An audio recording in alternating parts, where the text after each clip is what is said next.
Hello fiber friends! You may remember that I did a garden project last summer and I had some villainous rabbits. They ate all my nettles. So I wasn't able to grow my own nettles. However, I was able to source some nettles from the worldwide interweb. And that's what we're up to today. This is one of my most requested fiber videos, and so let's get spinning some nettle.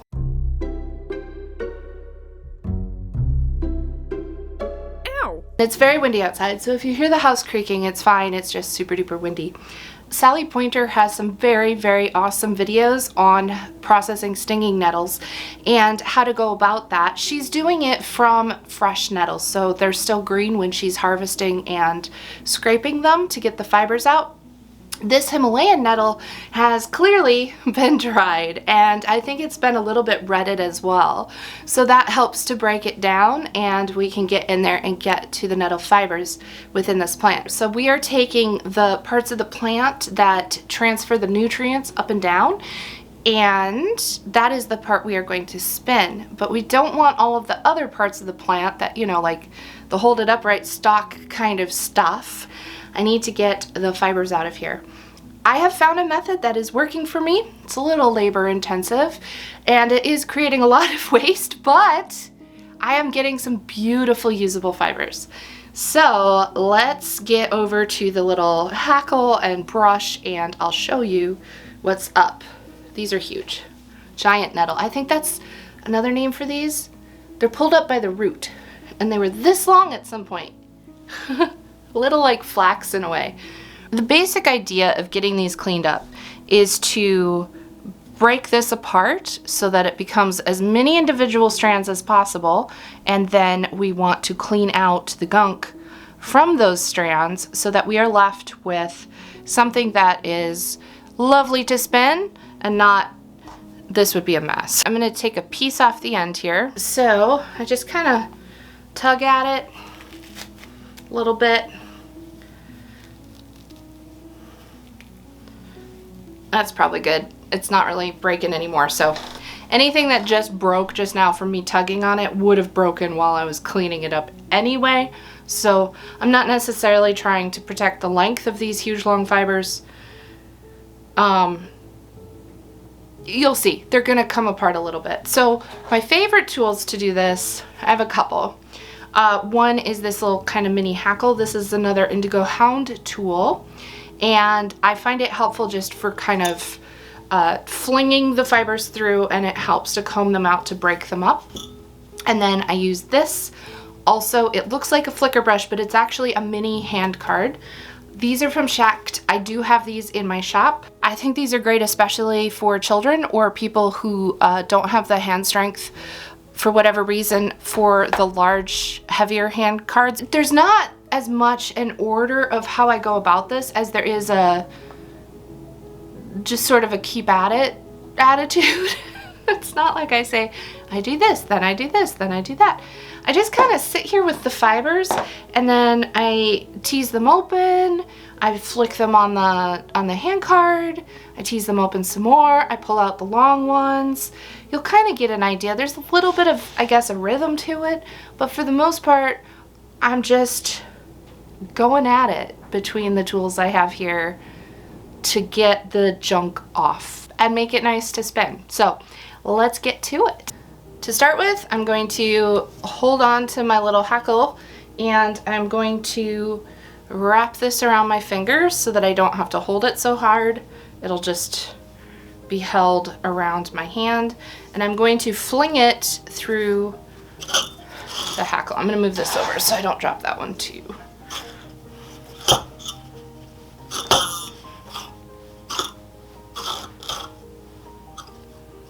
Don't need that clump in the way.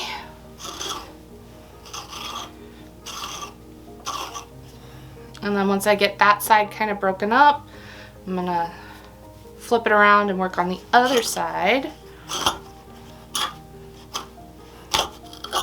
And you kind of have to work your way up. You can't just start in here and try and get through it. Think of it like tangled hair. Need some No More Tears for my nettles.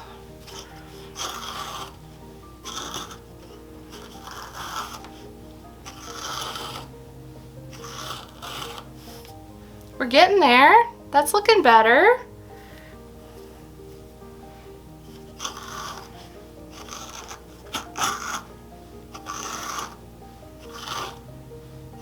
At this point, I'm still kind of flinging it through, and it's not really doing much. I don't see any of it getting pulled off of there or anything, and it's not really breaking any of this up. It's just kind of not doing much. So now I'm going to switch to the little mini card. I'll go back and get some more off of there, but I'm going to finish this handful first. So I kind of do the same thing with the mini card.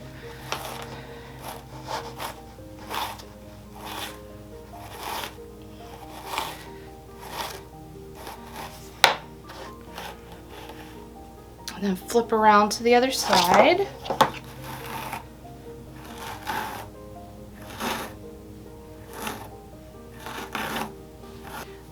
This bit had some chunkier stuff that just wasn't breaking down, so I kind of pulled it out. It's got this like this darker kind of black. It's very stemmy and I can't get that broken up. So I'm gonna pluck that out of there. Part of it is going by feel because I can feel when there's still stuff that it's going through versus not. But this is pretty cleaned up. So that's a really long piece right there. That's lovely. Now I'm gonna go back through and take out all the shorter stuff that's still good, but that came out with the cleaning. So I'm going to, first of all, wrap my finger around here and then just take out all the longer stuff and finish scraping them off.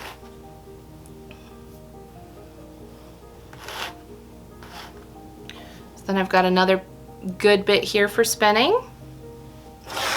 Then I'm coming back to here to get this stuff off. I'm just kind of coming from the very outside and pulling on it.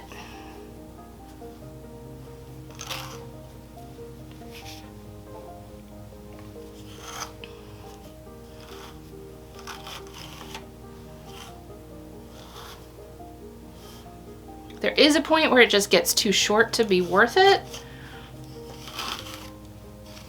but I don't want to lose sort of the medium long stuff either. Then I take the stuff that I cleaned out of the hackle and I take it to the hand card, wrap it around my finger, and just get it cleaned up. And there it is. And this stuff is all just really short.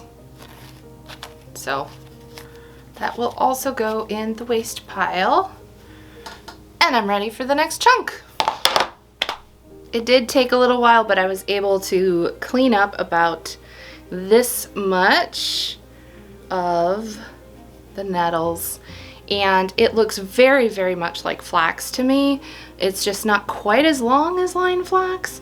I think it looks really good considering it started out like this. It was a bit of a fussy process, and it did take a little while, but just like anything with fiber arts, for me, once I get started, I kind of get in the meditative rhythm of it and I lose track of time, and then I just enjoy myself. I'm going to use one of my Snyder spindles to spin the nettle. I like this spindle, just the speed of it, the length of the spin.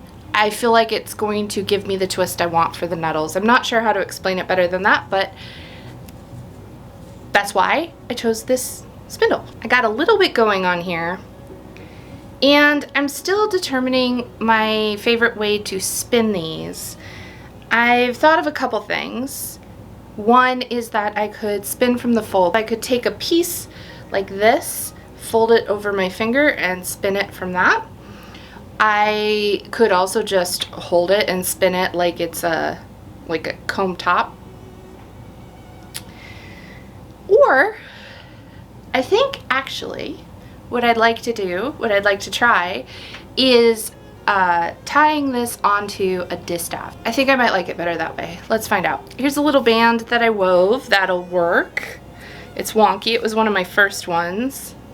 And the selvages are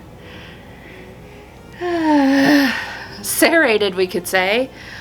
This is a ring staff that was gifted to me. It's beautiful and I love it. It has a little ring down here and I'll put it through my finger, and then while I'm spinning, just hold on to it like this, and then I can kind of pinch the fibers here. I like a distaff for spindle spinning.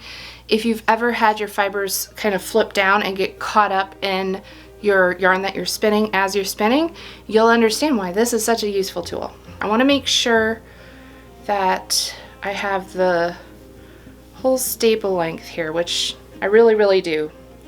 This is the whole staple length. So I'm going to just line these up nicely, and then I'm going to tie it on. It's as simple as that. Like, as simple as that. I'm not going to tie way up here because there's more down here, and as I draft, those will come out in a clump.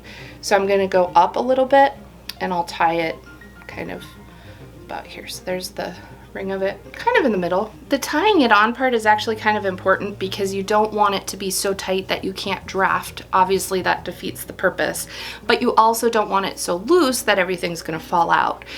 You don't really know when it's too tight or too loose until you've spun with it a little bit, and as you spin and you remove more fiber from the bundle, you might have to readjust it and tighten it up a bit. So I kind of just tie it on there, and if I struggle, I adjust. All right, it looks it looks like a little, you know those little like duster broom things? Yeah, I think this will do it. So let's try it. I have some flax gel that I made, which I might go grab because it'll probably be easier if I use a little of that, but I'm just gonna kind of get it started. There we go. Okay, that's working out. Give it another spin. Yeah, this is easy actually. I'll show you up close how I'm drafting this. Might have tied it a smidge too tight, but the drafting of it is easier than I thought it would be. When I have spun flat, oops, lost my join. That always happens when I'm talking. I didn't drop it though. So there's that. This is so far just sliding very smoothly. So that is a pleasant, happy surprise. This also feels very soft already. Like, I imagine a woven garment made of this, the more you wash it, the softer it would become. This is next to skin comfy. I know that some of you are going to mention the Nettle dress movie in the comments. I have not seen it yet. The last time I tried to watch it to see if I could, it wasn't available where I live. I'm gonna keep looking and keep checking. So if you are somewhere where you can watch the Nettle dress, I've heard that it's absolutely incredible. It's the story of a man who harvests nettles from his land, and he spins and weaves a nettle dress. And during the story, his wife is also battling cancer, and so the dress is also kind of a memorial to her, and it just sounds incredible. So I can't wait to watch it.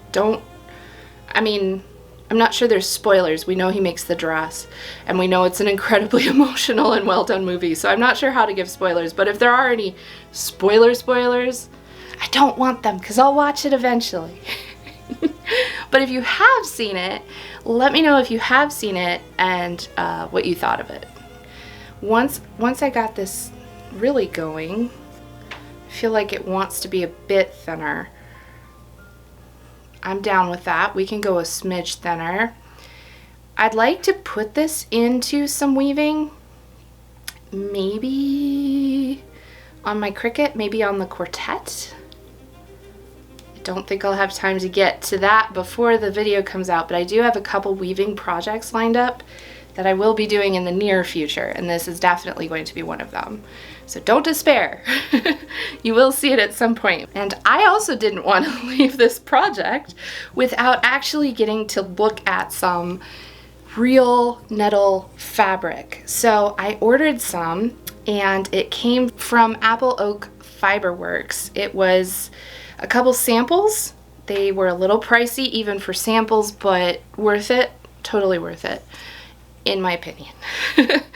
This is some Nettle yarn that I got. It is fair trade Nettle from the Himalayas, and it is hand spun. I'm always fascinated when I find hand spun yarns that embrace the corkscrews. I love the texture of this, and I hope to do some weaving with it. Maybe a combo Nettle hemp weave. I saw someone do that. It was so rustic looking, and I just thought it was so beautiful. When I do put this in a project, I'm not going to use it as warp. I'm going to use this as weft, and the main reason is because it has those corkscrews. I think under a lot of tension, those could be spots that might snap if I put it under a lot of tension. I also got some Nettle fabric samples from Apple Oak Fiberworks. This is so beautiful. I am in love with Nettle fabric. I'm in love with it. So this is 100% Himalayan Nettle, which is what I'm spinning, and it's hand spun and woven. This one is a plain weave. It's just the over and unders. This one is a twill. You can kind of see the diagonal of it. I have another twill here. This one just makes my heart go pitter-pat. It just, oh, it's so beautiful. Oh my goodness. So beautiful. This one is 50% Nettle and 50% cotton, and so I would guess that the darker color is the Nettle, like the previous ones I held up, and the lighter color is the cotton. I just love that. I think it's so beautiful. And this one is another Nettle and cotton fabric, and it's like a gauzy fabric, so you can see the movement in the fabric there. Isn't that beautiful? I'm gonna put my hand behind it so you can kind of see. I don't know if you can tell, but it is a little bit sheer. I just think this is so beautiful. Can you imagine a whole dress of this? Oh my goodness. Gorgeous. Just gorgeous. If I had all the money in the world, I would get enough yardage of these to make my own dress out of them, but they are not inexpensive. This one is 47 euro per meter, and I do not have the budget for that. Luckily I can make my own. I just have to find enough time, but I hope maybe these might inspire you. And if you do have the budget, to support you know, handmade textiles, because these are just beautiful. This is a very enjoyable spin. I'm gonna hold it up so you can kind of see the spindle spinning there, so you can see kind of how fast it's turning. And I should have quit talking and I should have been drafting, because now my twist is built up. No, spread it out, spread it out. So I'd like to do a full spindle of Nettle, and that's gonna take a little bit. So like I said, we'll have a little bit of a part 2 when I do get around to weaving this, but I wanted to explain what I would do if this was ready to finish. And I would probably put it in a pot of water with a little dash of baking soda, and then simmer it a smidge, and that's it. Take it out of there, press it dry, put it in a salad spinner or whatever, and then hang it up. That's what I would do for any kind of linen or whatever else. So it's really not anything that's going to be hurt from being wet. So you can just get it wet and that'll help set it in the yarn.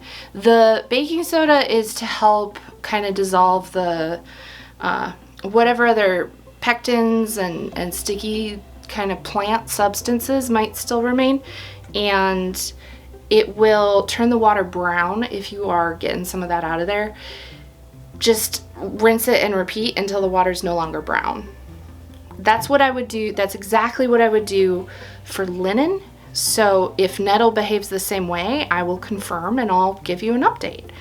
If you've processed Nettle, I would love to hear all about it.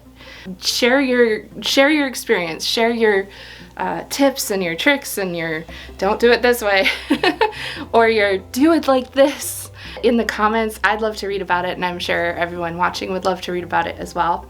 So I am going to go and enjoy an afternoon. It's finally turning a little bit springtime. So I'm going to go sit out by my garden and talk to my woad, because I know it's in there. And I just want to make sure that it knows that it's welcome and that it can come up when it's time and not too soon, because I feel like we're still going to get some more frosts. But everything has melted off, and so I can finally see down into the garden bed. So that's exciting. And I'm just going to go outside and spin and let my dog run around a little bit and watch the birds. The squirrels are doing squirrel things. So it's kind of fun outside. It's like one of those first warm days where it feels like everything is just starting to wake up. But I don't think it's officially spring yet because I haven't seen any crocuses. I personally don't consider it spring until I'm greeted in the morning by a crocus or two. So I'll be on the lookout. But in the meantime, I'll go hang out with my woad. I will wish you all happy spinning. See you in the next one. Bye, friends.